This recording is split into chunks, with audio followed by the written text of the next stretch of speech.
yung off gas, then clutch down. Okay? So off gas, then clutch down, second gear. Yan. Gagawin ulit natin yan. Sandali lang, at wala pang buwelo yung ating makina. Okay, kakambyo ko into third gear. So off gas, clutch down, third gear.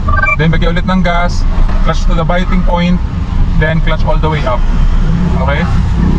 So malamang sa malamang meron sa inyo mga ka-fixit na sa mga nagmamaneho na gumagawa ng method na ito at ginagamit itong method na ito, no?